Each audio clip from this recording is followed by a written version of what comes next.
what explains this paradox is capitalism. It misallocates productive capacities, labor, resources, et cetera. And when it comes to and I'm getting to the point about climate, when it comes to the question of renewable energy transition, this is extremely important because we know what needs to be done, right? We need to scale down production of fossil fuels and increase production of renewables. Now, for a long time, economists insisted that as soon as renewables were cheaper than fossil fuels, this transition would take place more or less automatically.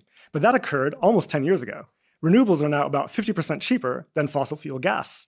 And yet the transition is not occurring at the necessary pace, right? Why is that? It's because capital does not, in fact, care about the price of energy. It cares about profitability, right? And so fossil fuels, despite being more expensive, are 3 to 4 times more profitable than renewables. So therefore, capital continues to invest massively in producing fossil fuels, makes totally inadequate investments in renewable energy production, even while the world is burning around us. This is absolutely crazy and gives you a sense for how insane, how illogical, how irrational the allocation of productive capacity is under capitalism, right?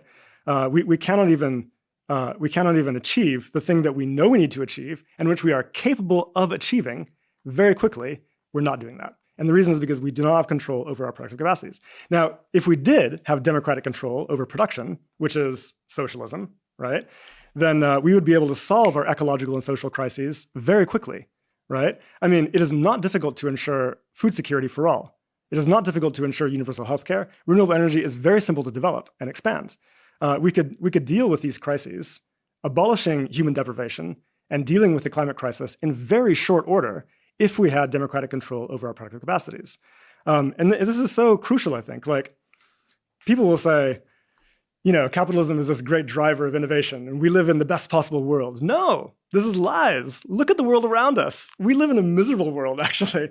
And capitalism, in fact, limits what we can achieve. It limits our capacity for innovation because we only get innovation that is profitable to capital, right? Not innovations that we actually need for improving well-being and ecology. And it limits what we can actually do with our labor. We know what we need to be doing, building the houses, building the renewable energy systems, building the public transit, but we are not permitted to do those things, even though we have the capacity to do it, because we don't have control over our productive capacities. This is crazy. And I think that's the core contradiction that must be overcome. And this is crucial, I think, for the climate movement right now, right? Like, the climate movement has been very effective at bringing to attention the climate crisis as an emergency, building up a political will to a popular will to address it.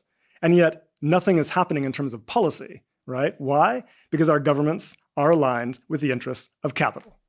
Our governments are capitalist. And until this sinks in for people and the reality becomes clear, which is that we must overcome capitalist control over production if we want to address these crises, I think we're going to fail. And so we have to build the movements that are necessary to achieve that. And I think that's the main task that we face right now.